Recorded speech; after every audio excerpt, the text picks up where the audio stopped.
नमस्कार. सिटीच्या बातमीपत्रात प्रेक्षकांचं मनपूर्वक स्वागत. आज दिनांक 19 मार्च 2025 वार बुधवार. बातमीपत्राची सुरुवात करूया सुविचार मालेने. संयम बाळगा. काही वेळा सर्वात चांगल्या गोष्टी मिळवण्यासाठी सर्वात वाईट परिस्थितीतून जावं लागतं. आजचा सुविचार आपण बघितला. आता बघूया बातमीपत्रातील ठळक बातम्या.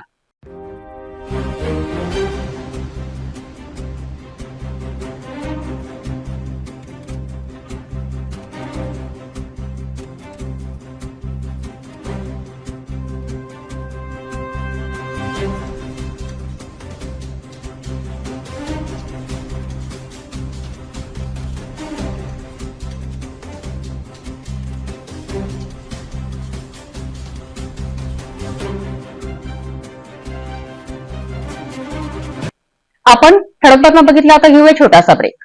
शादी और ब्याह की शुरुआत आराधना साड़ी के साथ Aradhana wholesale shopping mall L2 बीजलँड complex Nandgaon Peth Amravati Jawahar road Amravati. Break नंतर बघूया सविस्तर बातम्या. महानगरपालिका 2025-26 चा उत्पन्न आणि खर्चाचा बजेट 31 मार्च रोजी सादर होणार आहे. यावर्षी बजेट सादर करण्यासाठी मनपा आयुक्त सचिन कलंत्रे यांनी अनेक बैठका घेतल्या असून तयारीही अंतिम टप्प्यात आली आहे. महानगरपालिका 2025-2026 चा उत्पन्न आणि खर्चाचा बजेट 21 मार्च रोजी सादर केला जाणार आहे. या बजेटची तयारी आता अंतिम टप्प्यात आहे. यावर्षी मनपा प्रशासन तिसऱ्यांदा बजेट सादर करणार असून याकरिता मनपा आयुक्त सचिन कलंत्रे यांनी अनेक बैठका आयोजित केल्या आहेत. सर्व लेखाजोखा तयार असून तांत्रिक बाबीही पूर्ण झाल्या आहेत. गेल्या वर्षीच्या तुलनेत यावर्षी कमी बजेट असण्याची शक्यता वर्तवली जात आहे. 2024च्या अर्थसंकल्पात तत्कालीन मनपा आयुक्त देविदास पवार यांनी 1069.82 कोटी रुपयांचा बजेट सादर केला होता आणि आता यावर्षी कमी बजेटच्या तयारीत असल्याची माहिती मनपा आयुक्त सचिन कलंत्रे यांनी सिटी न्यूजकडे स्पष्ट केली. अमरावती महानगरपालिकेचं 25-26 अंदाजपत्रक हे अंतिम टप्प्यात आहे आणि त्याचं जाहीर घोषणा 21 मार्च 2025ला करण्यात येणार आहे. 2025-26चा अर्थसंकल्प आता अंतिम तयारीमध्ये पूर्ण टप्प्यात आलेले आहेत. याच 2025 आणि 2026चा अर्थसंकल्प अंदाजपत्रक म्हणजेच बजेट 21 मार्चला अमरावती महानगरपालिकेतील या सदनमध्ये होणार आहेत. आपण या ठिकाणी पाहू शकताय आणि याच बजेटमध्ये 2025 आणि 26च्या याच अंदाजपत्रक म्हणजे अर्थसंकल्प सादर केला जाणार आहेत. आशा आहे की आगामी बजेटमध्ये मनपा प्रशासनाने शहराच्या विकासासाठी आवश्यक निर्णय घेतले असतील. मात्र आता या वर्षीच्या बजेटबाबत अधिक तपशील 21 मार्च रोजी समोर येतील. 19 मार्चला यवतमाळ जिल्ह्यातील शेतकरी साहेबरावजी करपे यांच्या आत्महत्येच्या स्मरणार्थ अमरावती शेतकऱ्यांनी एकदिवसीय उपोषण केले आहे. हे उपोषण शेतकऱ्यांच्या गंभीर समस्यांवर लक्ष केंद्रित करीत आहेत. शेतकरी नेते प्रकाश साबळे यांच्या नेतृत्वात या उपोषणाला अनेक शेतकऱ्यांचा प्रतिसाद मिळालाय. 19 मार्च 1986 रोजी यवतमाळ जिल्ह्यातील चिखलगावाण येथील शेतकरी साहेबरावजी करपे आणि त्यांचे कुटुंब यांनी केलेल्या आत्महत्येच्या 29व्या स्मृतिदिनानिमित्त अमरावतीत एकदिवसीय उपोषण आयोजित करण्यात आले. महाराष्ट्रातील पहिली शेतकरी आत्महत्या म्हणून या घटनेची नोंद केली गेली होती.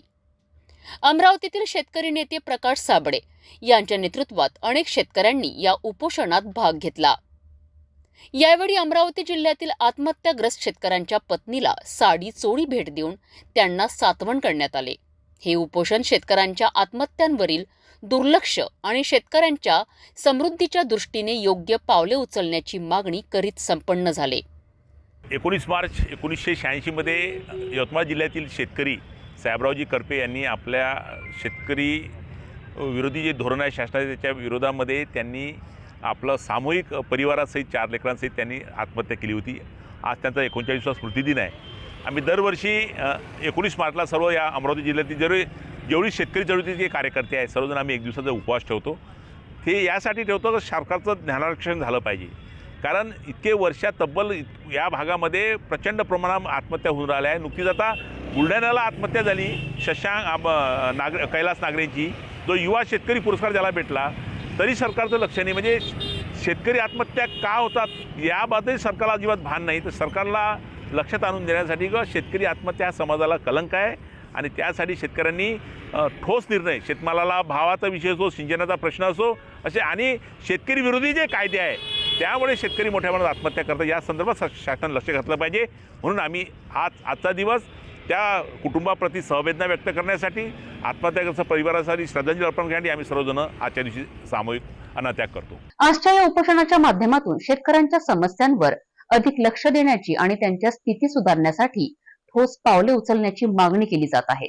आशा आहे की भविष्यात शेतकऱ्यांच्या हितासाठी अधिक धोरणात्मक बदल होतील. ॲडव्होकेट नितीन आनंदराव इंगळे यांचा वाढदिवस वकील संघाच्या वतीने जिल्हा सत्र न्यायालयात साजरा करण्यात आला. यावेळी वकील संघाला 1,34,000 रुपयांची भेट देण्यात आली. तसेच डॉक्टर बाबासाहेब आंबेडकर यांच्या 134व्या जयंतीनिमित्त विविध कार्यक्रमांचे आयोजन करण्यात आले आहे. ॲडव्होकेट नितीन आनंदराव इंगळे यांचा वाढदिवस जिल्हा सत्र न्यायालयात वकील संघाच्या वतीने मोठ्या उत्साहात साजरा करण्यात आला. या विशेष प्रसंगी ॲडव्होकेट इंगळे यांनी डॉक्टर बाबासाहेब आंबेडकर यांच्या 134व्या जयंतीनिमित्त वकील संघाला 1,34,000 रुपये भेट दिली. त्यांनी वकील संघाच्या प्रगतीसाठी ही भेट दिली असून संघाच्या कामकाजासाठी आर्थिक सहाय्य करण्यात येत असल्याचे यावेळी त्यांनी सांगितले. ॲडव्होकेट देशपांडे साहेबांनी जे सुचवल्याप्रमाणे आणि ज्या प्रास्ताविकाप्रमाणे की ॲडव्होकेट इंगळे साहेबांनी जो काही एक आदर्श सर्व सदस्यासमोर ठेवलेला आहे, असाच आदर्श सर्व सन्माननीय सदस्यांनी घ्यावा इंगळे साहेबांपासून. आणि दुसरी एक आमची एक मनोमन इच्छा होती की अमरावती जिल्हा वकील संघामध्ये की एक म्हणजे बाररूम ते 10 ते 11 बाररूम्स आहेत आणि त्या बाररूम सेंट्रलाइज करण्याच्या अनुषंगाने आम्हाला एक साऊंड सिस्टीमची गरज होती. आणि ही जी त्याचे आम्ही एस्टिमेटसुद्धा बोलावले होते, परंतु काय झालं की त्या एस्टिमेटच्या अनुषंगाने आम्हाला डोनर किंवा ते पैसे मिळाले नाहीत. या अनुषंगाने ही जी रक्कम आपण जी प्रस्तावित रक्कम देत आहे, निश्चितच आम्ही त्या कामासाठी एक खर्च करू आणि एक वकील संघातील सर्व बाररूम्स ज्या आहेत त्या सेंट्रलाइज सर्व साऊंड सिस्टीमने जोडल्या जातील, जेणेकरून एखाद्या वेळेस आपल्याला जर नोटीसचं किंवा एखादी माहिती कम्युनिकेट करायची असेल तर एकाच वेळेस सर्व बाररूममध्ये आपण ती माहिती कम्युनिकेट करू. आणि हा जो भार आहे मॅन्युअल नोटीसचा वगैरे, हे आपल्याला किंवा अर्जंट आपल्याला काही कॉलअप करायचं असेल तर त्या अनुषंगाने सुद्धा त्या सेंट्रलाइज साऊंड सिस्टीमचा आपल्याला उपयोग करता येईल. वकील संघाच्या वतीने त्यांना पुष्पगुच्छ देऊन शुभेच्छा देण्यात आल्या. यावेळी अनेक मान्यवर वकील आणि अधिकारी उपस्थित होते, ज्यामध्ये advocate Prashant Deshpande, advocate Sunil Deshmukh, advocate Vishwas Kale, advocate Chandrasen Gudsundare, advocate Mangalya Nirmal, advocate Vikram Sarwatkar, advocate Sarika Thackeray, advocate Sonali Mahatme, advocate K Dave आणि ॲडव्होकेट शुभम कांबळे यांचा समावेश होता. इतक्या वर्षापासून आपण जी वकिली करतो आहे त्यामध्ये वेगळा योग जुळून आला आहे, ज्याचं अनुकरण सगळ्या वकिलांनी करावं अशा प्रकारचा आजचा योग आहे. आपल्याला सांगू इच्छितो की आज आपले नितीन आनंदराव इंगळे हे ॲडव्होकेट अमरावतीचा 2010 वकील झाले, त्यानंतर प्रॅक्टिस सुरू केली. लवकरच स्वतःच्या मेहनतीवर त्यांनी प्रॅक्टिसमध्ये ग्रीप घेतली, पैसा कमावला. पण प्रत्येकजण पैसा कमावतो, पण पैसा कमावल्यानंतर ज्या ठिकाणी आपण पैसा कमावतो त्यासाठी आपण काही देणं लागतो असा विचार करणारे खूप कमी वकील लोक आपल्या अमरावती जिल्हा वकील संघात आहेत. आज त्यांचा वाढदिवस, तर या वाढदिवसाच्या निमित्त आणि डॉक्टर बाबासाहेब आंबेडकरांची 134वी जयंती येते आहे, तर जसं की प्रत्येक वकिलाच्या मनामध्ये बाबासाहेबांबद्दल एक वेगळा आदर असतो, तसाच आदर त्यांच्याही मनामध्ये आहे. तर हा योग जुळवून आणून अमरावती जिल्हा वकील संघाला ते आज 1,34,000 रुपयाचं डोनेशन देण्याकरता आज उपस्थित झाले आहेत. त्यांच्या म्हणण्यानुसार अमरावती जिल्हा वकील संघाच्या भरभराटीसाठी किंवा कामासाठी हा जर त्यांचा पैसा उपयोगी आला तर त्याला खरोखर आनंदाची बाब आहे. तर त्यांच्या या विचारांना एक अमरावती जिल्हा वकील संघाचा वकील म्हणून, एक सभासद, माजी अध्यक्ष म्हणून मी मनपूर्वक आपलं अभिनंदन करतो आणि आभारही व्यक्त करतो. आजच्या या विशेष कार्यक्रमाच्या माध्यमातून ॲडव्होकेट नितीन इंगळे यांनी वकील संघाच्या प्रगतीसाठी दिलेल्या योगदानाचे आणि त्यांच्या मार्गदर्शनामुळे वकील संघाने आभार व्यक्त केले.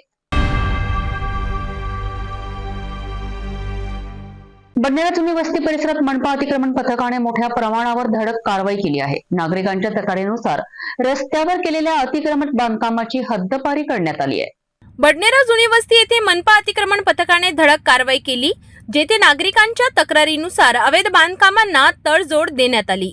मनपा अतिक्रमण पथकाने अण्णाभाऊ साठे स्मारकाच्या सौंदर्यीकरणाला अडथळा निर्माण करणारे अतिक्रमित बांधकाम हद्दपार केले.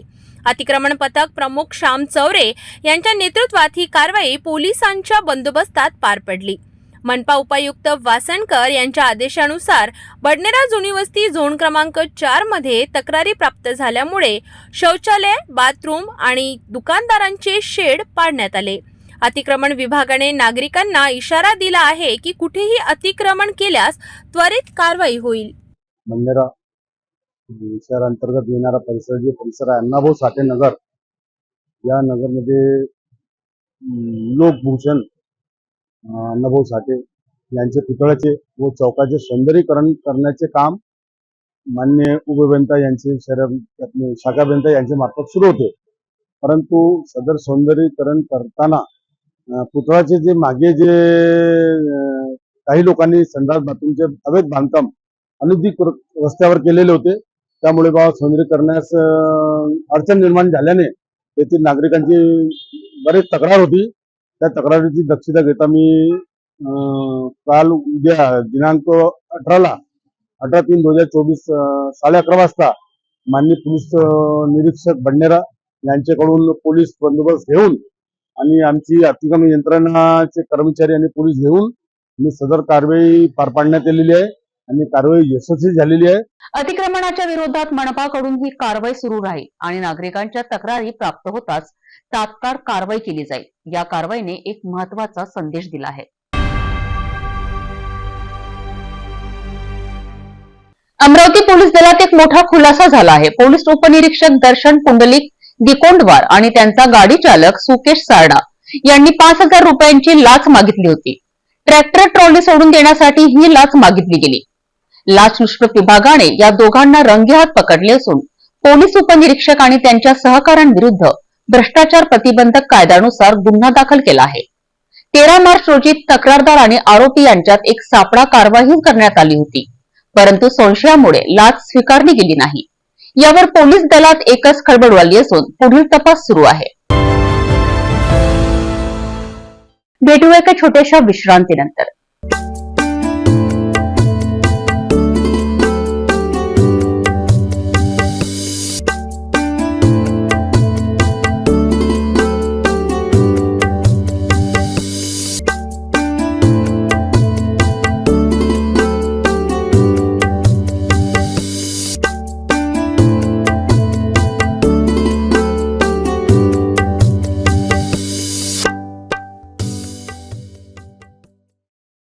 घर का सारा फर्नीचर दीमको और सीलन से बस 1 साल में खराब हो गया है. कोई बात नहीं, अब आपके घर की खूबसूरती बढ़ाने के लिए अम्बा मॉड्यूलर लाया है डेकोर प्लास्ट से निर्मित यूपीवीसी मटेरियल में घर के सभी फर्नीचर, वो भी जल रोधक, दीमक प्रूफ, गुणवत्तापूर्ण, अग्निरोधी, पर्यावरण के अनुकूल, किफायती और 17 साल के वारंटी के साथ. मॉड्यूलर किचन, वार्डरोब, बेड, मंदिर, अलमारी, TV unit, study table, sliding अलमारी, ऑफिस फर्नीचर और अन्य सभी अब बनाइए आपके हिसाब से. फ्री विजिट और फर्नीचर डिजाइन के लिए आज ही विजिट करें अम्बा मॉड्यूलर, गोंड बाबा मंदिर के पास, MIDC से दस्तूर नगर रोड, अमरावती. डेकोर प्लास्ट के साथ एक कदम आगे.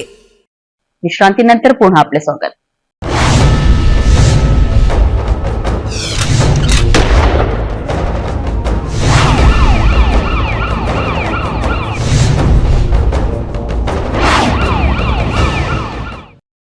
यवतमाळमध्ये एलसीबीच्या पथकाने मोठ्या प्रमाणावर गोवंशाची तस्करी उघडकीस आणली आहे.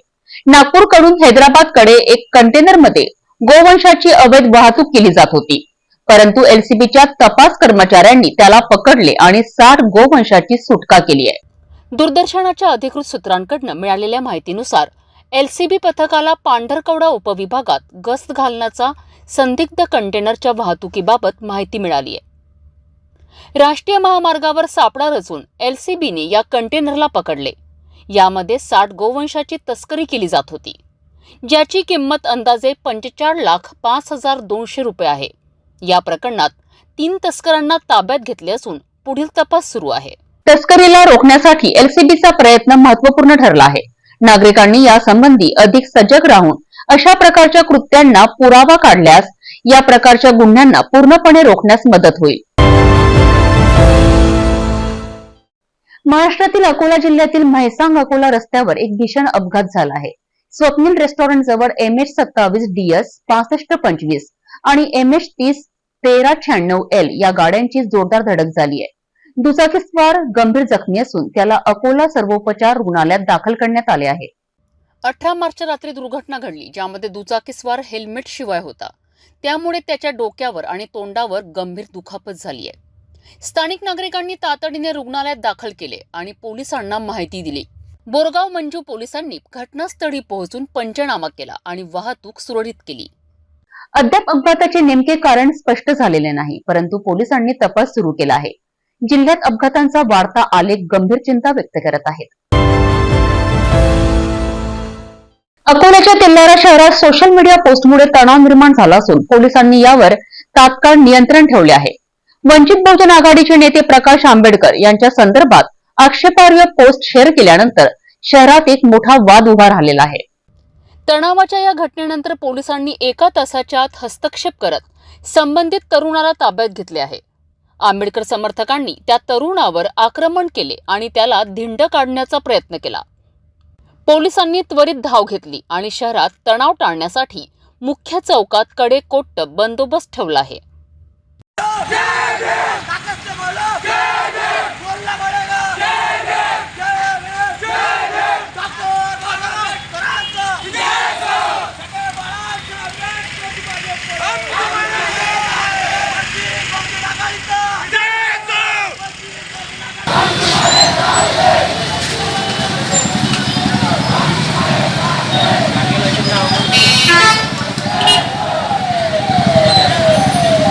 शहरात सध्या शांतता आहे, परंतु पोलिसांनी नागरिकांना अफवांवर विश्वास न ठेवण्याचे आवाहन केले आहे.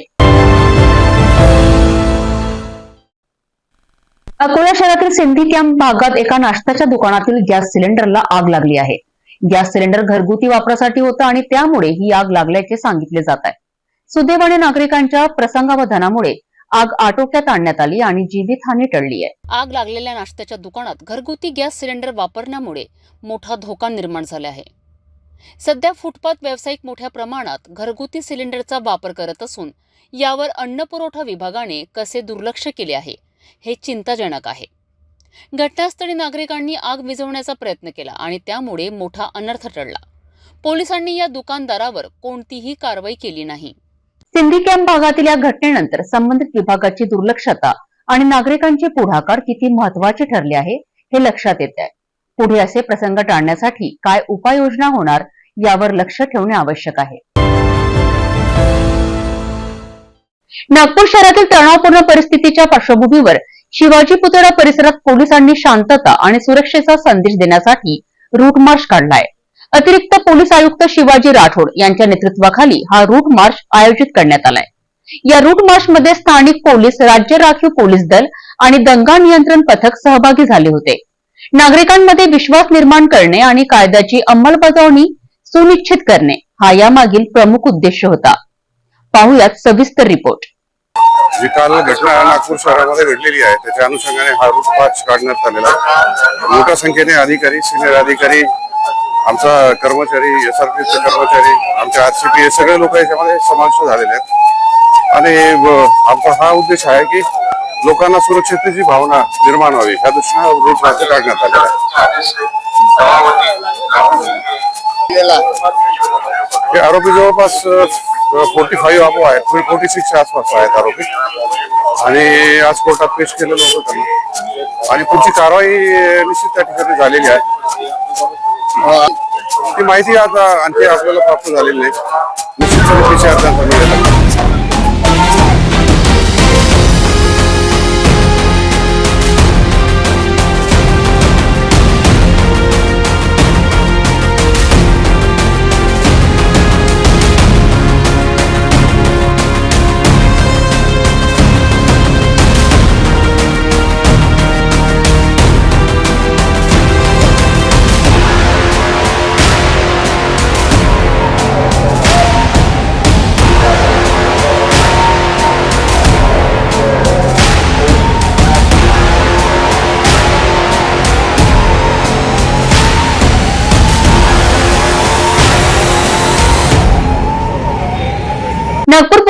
नागरिकांना कायद्याचं पालन करण्याचं आणि अफवांवर विश्वास न ठेवण्याचं आवाहन केलं आहे. शहरात सध्या परिस्थिती नियंत्रणात असून कोणत्याही प्रकारच्या अप्रिय घटना टाळण्यासाठी पोलिसांचा बंदोबस्त कायम आहे. नागपूरच्या महाल परिसरात झालेल्या हिंसाचारानंतर शहरातील अनेक भागात तणावाची परिस्थिती आहे. पोलिसांनी काही भागात कर्फ्यू लागू केला आहे, तर कामठी शहर जो अति संवेदनशील भाग म्हणून ओळखला जातो तिथेही पोलिसांनी सतर्कता वाढवली आहे. परिमंडळ क्रमांक 5 चे सहाय्यक पोलीस आयुक्त यांनी नागरिकांना शांतता आणि संयम ठेवण्याचे आवाहन केले आहे. त्यांनी सांगितले आहे की सोशल मीडियावरील अफवांवर विश्वास ठेवू नका. यासोबतच पोलीस सोशल मीडियावरही नजर ठेवून आहेत. सर्व कामठीवासियांना नम्र आवाहन करतो की सोशल मीडियावरती कोणीही आक्षेपार्ह पोस्ट व्हिडिओ करणार नाही. सोशल मीडियावरती पोलिसांची करडी नजर आहे. सोशल मीडियावरती आक्षेपार्ह पोस्ट व्हिडिओ करणाऱ्या लोकांवरती कायदेशीर कारवाई करणे सुरू आहे. त्यांच्यावरती गुन्हे दाखल करण्याची प्रक्रिया सुरू आहे. तरी मी सर्व नागरिकांना आवाहन करतो की सोशल मीडियावरती कोणीही आक्षेपार्ह पोस्ट करणार नाही. तसेच सोशल मीडियावरती अफवावरती विश्वास ठेवू नये, कोणीही अफवा पसरवू नये. पोलीस दल कायदा व सुव्यवस्था राखण्याकरिता सुसज्ज आहे. आमची ठिकठिकाणी नाकाबंदी लावलेली आहे. पोलिसांचा कडेकोट बंदोबस्त आहे. त्याचबरोबर असामाजिक तत्वावरती कारवाई करणे सुरू आहे. कामठी शहर हे एक संवेदनशील शहर आहे. या ठिकाणी पोलिसांचा ठिकठिकाणी फिक्स पॉईंट बंदोबस्त लावलेला आहे. त्याचबरोबर ठिकठिकाणी आम्ही नाकाबंदी लावलेली आहे. त्याचबरोबर सोशल मीडियावरती पोलिसांचा वॉच आहे. सोशल मीडियावरती अफवा पसरवणाऱ्या लोकांवरती आम्ही कायदेशीर कारवाई करणे सुरू आहे. सध्या नागपूर आणि कामठीमध्ये परिस्थिती नियंत्रणात असून नागरिकांनी पोलिसांना सहकार्य करण्याचं आवाहन करण्यात आलंय. अफवांपासून दूर राहा आणि अधिकृत माहितीची वाट पहा. नागपूर जिल्हा ग्रामीण रामटेकचे पोलीस उपअधीक्षक रमेश बरकते यांनी सर्व नागरिकांना सोशल मीडियावर अपमानास्पद पोस्ट, कमेंट्स, लाईक्स किंवा शेअर्सवर कडक कारवाईची चेतावणी दिली आहे. त्याचबरोबर अशा पोस्ट किंवा संदेशांना समर्थन देणाऱ्या ग्रुप ऍडमिनवर देखील कारवाई केली जाईल असेही त्यांनी स्पष्ट केले आहे. सर्व रामटेक व पारशिवनी वासियांना माझा नमस्कार. जय हिंद. मी रमेश बरकते, उपविभागीय पोलीस अधिकारी तथा डीवायएसपी रामटेक, जिल्हा नागपूर ग्रामीण आपणाशी बोलत आहे. आपणाला माहित आहे की सध्या सोशल माध्यमांद्वारे काही असामाजिक तत्वांकडून अशा पोस्ट व्हायरल केल्या जात आहेत की ज्यामुळे दोन गटामध्ये, दोन धर्मामध्ये तेढ निर्माण होईल किंवा एखाद्या राष्ट्रीय पुरुषाची, महापुरुषाची बदनामी होईल. अशा पोस्ट व्हायरल केल्याने समाजामध्ये अशांततेचे वातावरण निर्माण होऊन कायदा व सुव्यवस्थेचा प्रश्न निर्माण होत आहे. त्यामुळे रामटेक व पारशिवनी तालुक्यातील सर्व नागरिकांना माझी कळकळीची विनंती आहे की जर आपल्या क्षेत्रातील कोणीही जर अशा प्रकारचे वादग्रस्त पोस्ट व्हायरल करून दोन गटात, दोन धर्मामध्ये, दोन जातीमध्ये तेढ निर्माण करण्याचा प्रयत्न करील अथवा एखाद्या महापुरुषाची बदनामी करण्याचा प्रयत्न करील तर अशा इसमावर आणि अशी पोस्ट व्हायरल करणाऱ्यावर, शेअर करणाऱ्यावर किंवा त्या पोस्टवरती कमेंट करणाऱ्यावर कडक कायदेशीर कारवाई करण्यात येईल. तसेच त्या ग्रुप ॲडमिन आहे व्हॉट्सअपचा, त्या ग्रुप ॲडमिनवरती कडक कायदेशीर कारवाई करण्यात येईल. त्यामुळे सर्व नागरिकांनी जर अशा प्रकारची कोणतीही पोस्ट आपल्या क्षेत्रामध्ये कोणी व्हायरल करत असेल तर त्या इसमांची माहिती त्वरित पोलीस स्टेशनला देण्यात यावी. आणि सर्व नागरिकांना मी पुन्हा एकदा असे आवाहन करतो की आपल्या क्षेत्रामध्ये सर्वांनी शांतता आणि सौहार्दाचे वातावरण ठेवावे. पोलीस उपाधीक्षक रमेश बरकते यांनी दिलेल्या सूचनांचे पालन करून सोशल मीडियावर अशा प्रकारच्या पोस्टवर नियंत्रण ठेवणे आवश्यक आहे. शांतता आणि कायदा अबाधित ठेवण्यासाठी नागरिकांनी पोलिसांना सहकार्य करणे महत्वाचे आहे.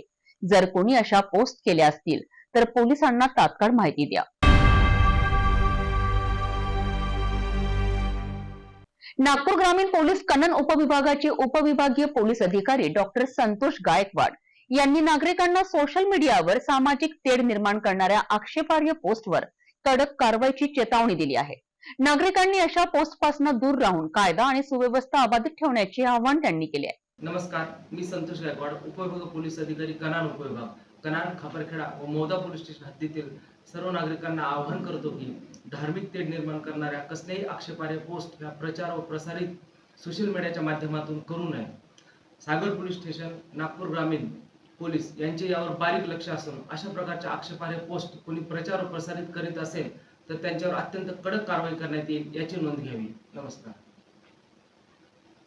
डॉक्टर संतोष गायकवाड यांच्या सूचनांचे पालन करून नागरिकांनी सोशल मीडियावर कोणत्याही प्रकारच्या आक्षेपार्ह पोस्ट्स वगळून शांतता राखण्यासाठी पोलिसांना सहकार्य करणे आवश्यक आहे. नागपूर शहर पोलीस आयुक्तालय हद्दीतील अंबाझरी पोलीस स्टेशन परिसरात हत्येच्या तपासात महत्वाची कामगिरी करण्यात आली आहे. पोलिसांनी फरार आरोपीला पकडून गुन्ह्यात अडकलेल्यांवर कारवाई केली आहे. वरिष्ठ पोलीस निरीक्षक विवेकानंद राऊत यांच्या नेतृत्वात पोलिसांनी फरार आरोपी प्रशांत इंगोले याला पकडले आहे. नागपूर शहरातील अंबाझरी पोलिसांनी एका हत्येच्या तपासात महत्वाची कामगिरी केली. एक फरार आरोपी प्रशांत इंगोले अखेर पोलिसांच्या ताब्यात आला. अंबाझरी पोलीस स्टेशन हद्दीतील हत्येच्या प्रकरणात वरिष्ठ पोलीस निरीक्षक विवेकानंद राऊत यांच्या मार्गदर्शनाखाली गुन्हे शाखा आणि डीबी पथकाने एक मोठी कारवाई केली. 13 तारखेला पोलिसांनी गुप्त माहितीच्या आधारावर दारू अड्ड्यावर छापा टाकला होता. ही गुप्त माहिती मृत व्यक्तीने दिली होती आणि त्या संशयावरून त्याची हत्या करण्यात आली असल्याचं तपासात समोर आलं आहे. या प्रकरणात आतापर्यंत 3 आरोपींना अटक करण्यात आली आहे. अंबाझरी पुलिस स्टेशन का मर्डर का जो तपास है वो मेरे तरफ है. उसमें का एक आरोपी प्रशांत इंगोले जिसपे बहुत सारे गुने दाखल है इसके पहले भी, वो एक्यूज है उसमें. वो अभी तक दिनांक 16 को ये घटना हुई थी. अभी तो वो फरार था, वो जंगल में भटक रहा था या उसके रिश्तेदार की तरफ भटक रहा था. तो उसका तपास करते हुए क्राइम यूनिट की टीम और डीबी की पथक अंबाझरी पुलिस स्टेशन की इन्होंने संयुक्त कार्रवाई करते हुए वरिष्ठ का मार्गदर्शन लेते हुए संयुक्त कार्रवाई की है और उसमें आरोपी को धर दबोचा है. अभी तक हमने इस गुने में 3 आरोपी अटक किए हैं. तो हत्या का कारण जो पुलिस ने 13 तारीख को एक रेड की थी दारू की, तो उसकी सूचना मयत के घर रहने वाले एक व्यक्ति ने दी है. ऐसा गैरसमझ हुआ था अपने आरोपियों का, तो उसके इससे उन्होंने संशय के आधार पे वो काम किया है. अंबाझरी पोलीस आणि गुन्हे शाखेने केलेल्या कारवाईसाठी तातडीची कारवाई करण्यात आली आहे आणि आता 3 आरोपींना अटक करण्यात आली आहे. नागपूर उपविभागीय नागपूर ग्रामीणचे पोलीस उपनिरीक्षक दीपक अग्रवाल यांनी बुटीबोरी आणि बेला क्षेत्रातील नागरिकांना सोशल मीडियावर जातीवाचक किंवा कायदा आणि सुव्यवस्था बाधित करणाऱ्या पोस्टवर सतर्क राहण्याचे आवाहन केले आहे. त्याचबरोबर अफवांवर विश्वास ठेवू नये आणि पोलिसांना तात्काळ कळवावे असेही त्यांनी सांगितले आहे. नमस्कार, मी दीपक अग्रवाल, सहाय्यक पोलीस अधीक्षक नागपूर उपविभाग नागपूर ग्रामीण. मी नागपूर विभागातील बुट्टीबोरी व बेला क्षेत्रातील सर्व नागरिकांना आवाहन करू इच्छितो की कोणी सोशल मीडिया जैसे इंस्टाग्राम, फेसबुक, व्हॉट्सअपच्या माध्यमातून कोणीतही जाती धर्माची भावना दुखातील व कायदा व सुव्यवस्था प्रश्न निर्माण होईल अशा प्रकारचा प्रसार करू नये. अशा प्रकारच्या कृत्य करणाऱ्या व्यक्तीवर नागपूर ग्रामीणचे सायबर पोलीस स्टेशन हे लक्ष ठेवून आहे.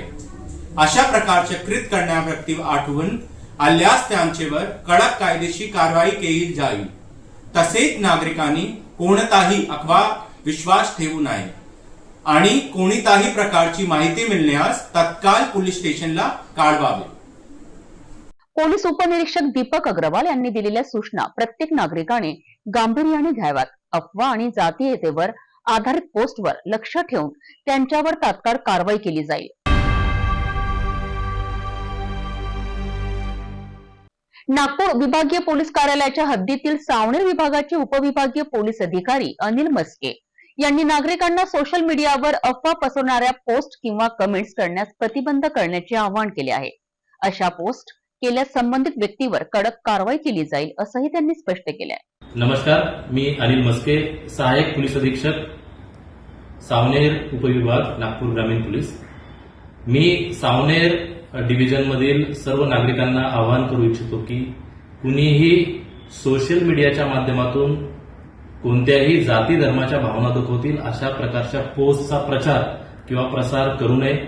अशा प्रकारच्या कृत्य करणाऱ्या व्यक्तींवरती नागपूर ग्रामीण पोलीस दलाचे सायबर पोलीस स्टेशन हे लक्ष ठेवून आहे. अशा प्रकारचे कृत्य करणाऱ्या व्यक्ती जर आढळून आले तर त्यांच्यावरती कडक अशी कायदेशीर कार्यवाही केली जाईल.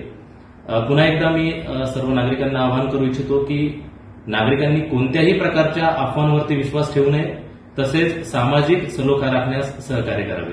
पोलीस प्रशासन सायबर माध्यमांवर लक्ष ठेवत असून शहरात शांतता आणि सुव्यवस्था राखण्यासाठी प्रत्येक नागरिकाने पोलिसांना सहकार्य करणे आवश्यक आहे.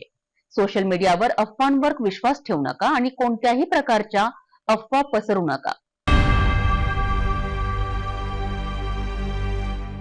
आज एक ऐतिहासिक घटना घडली आहे. नासाच्या अंतराळवीर सुनीता विल्यम्स आणि त्यांचे सहकारी बुच विल्मोर 9 महिन्यांच्या अवकाश यात्रेनंतर अखेर पृथ्वीवर परतले आहेत. त्यांचा यशस्वी लँडिंग फ्लोरिडाच्या समुद्र किनाऱ्यावर झाला आहे. जाणून घेऊया या ऐतिहासिक क्षणाबद्दलची सर्व माहिती. सुनीता विल्यम्स आणि बुच विल्मोर यांचे अंतराळातल्या अनुभवाने अनेक नवा विक्रम प्रस्थापित केला आहे. त्यांचा अवकाश प्रवास 5 जून 2024 रोजी बोईंग स्टारलाइन्स क्रू कॅप्सूलमधून सुरू झाला होता. परंतु त्यावेळी तांत्रिक बिघाडामुळे त्यांना अंतराळ स्थानकात हस्तक्षेप करावा लागला. त्यानंतर सुनीता विल्यम्स आणि त्यांच्या सहकाऱ्यांनी स्पेस स्टेशन बाहेर तब्बल 62 तास 9 मिनिटे घालवली आणि 9 वेळा स्पेस वॉक केला. शिवाय त्यांनी 900 तासांहून अधिक वेळ दिला आणि 150हून अधिक प्रयोगांचा हिस्सा म्हणून संशोधन कार्य केले. सुनीता विल्यम्स यांनी गुरुत्वाकर्षणाचा अंतराळातील द्रव प्रणालीवर काय परिणाम होतो हे देखील संशोधन करून महत्त्वाचे निष्कर्ष मांडले. त्यांचे काम विशेषतः पाणी आणि इंधनाच्या पेशींसाठी नवे रिॲक्ट्स विकसित करण्यासंबंधी खूप महत्त्वाचे ठरले. नासाच्या या अंतराळवीर सुनीता विल्यम्स आणि त्यांचे सहकारी बुच विल्मोर अखेर 9 महिन्यांनी पृथ्वीवर परतले. सुनीता विल्यम्स आणि बुच विल्मोर यांनी भारतीय वेळेनुसार 19 मार्चच्या पहाटे 3:30 फ्लोरिडाच्या किनाऱ्यावर सुरक्षितपणे लँडिंग केलं. हे दोघेही इलॉन मस्क यांच्या स्पेस एक्सच्या ड्रॅगन यानाच्या सहाय्याने पृथ्वीवर परतले. अंतराळात सध्या नासाने अंतराळवीरांच्या लँडिंगचा व्हिडिओ देखील शेअर केला आहे. सुनीता विल्यम्स आणि बुच विल्मोर यांच्यासोबत क्रू9चे इतर 2 अंतराळवीर निक हेग आणि अलेक्झांडर गोब्रुनॉव्ह देखील पृथ्वीवर परतले. परतीचा आनंद सुनीता विल्यम्स यांनी व्यक्त केला. त्यानंतर देशाचे पंतप्रधान नरेंद्र मोदी यांनी सुनीता विल्यम्स यांची भेट घेत त्यांचा अंतराळातील प्रवासाची माहिती घेतली. सुनीता विल्यम्स आणि त्यांच्या सहकाऱ्यांची अवकाशमधील प्रेरक यात्रा आपल्याला केवळ वैज्ञानिक नोंदीच नाही तर मानवतेच्या प्रगतीचे एक मोठे उदाहरण दाखवते आहे. त्यांच्या कामामुळे अंतराळ संशोधनाच्या क्षेत्रात एक नवा अध्याय लिहिला गेला आहे.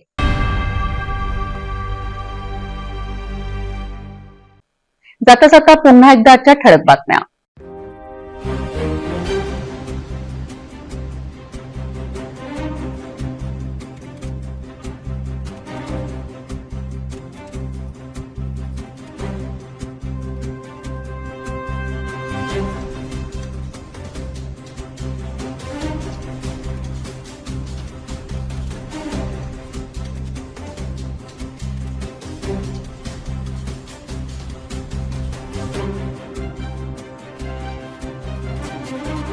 आपण आता सिटी न्यूज चॅनल आपल्या टीव्हीवरही बघू शकता. यामध्ये next channel 117, Jio channel 872, GTPL channel 73, RRC 899, Fastway channel number 256 तर सिटी केबल चॅनल 92 वर. आता अमरावती विदर्भानंतर महाराष्ट्राचे दर्शक घर बसल्या आपल्या केबल टीव्हीवर सिटी न्यूज बातमी पाहू शकाल. लवकरच आम्ही आपल्यापर्यंत पोहोचणार आहोत. जर आपल्या टीव्हीवर सिटी न्यूज चॅनल दिसत नसेल तर आपण आपल्या केबल ऑपरेटरशी संपर्क करावा. आपण सिटी न्यूज केबलच्या व्यतिरिक्त युट्यूब, फेसबुक, इंस्टाग्राम आणि ट्विटरवर सुद्धा बघू शकता. याकरिता सोशल मीडिया अकाउंट सबस्क्राईब करा, फॉलो करा, लाईक करा. युट्यूब अकाउंट सबस्क्राईब करण्याकरिता सबस्क्राईब बटनावर क्लिक करा आणि बेल आयकॉन दाबायला विसरू नका, कारण सर्वात आधी समाचार आपल्यापर्यंत पोहोचणार आहेत. तसेच सिटीचे फेसबुक पेज लाईक करा, इंस्टाग्राम आणि ट्विटर हँडल फॉलो करा. आपण व्हॉट्सअपवर सुद्धा सूचना देऊन न्यूज प्राप्त करू शकता. व्हॉट्सअप नंबर स्क्रीनवर येत आहे. हे बातमीपत्र एवढ्यावरच थांबूया. पुन्हा भेटू नवीन घडामोडींसोबत. आपण बघत राहा फक्त सिटी न्यूज.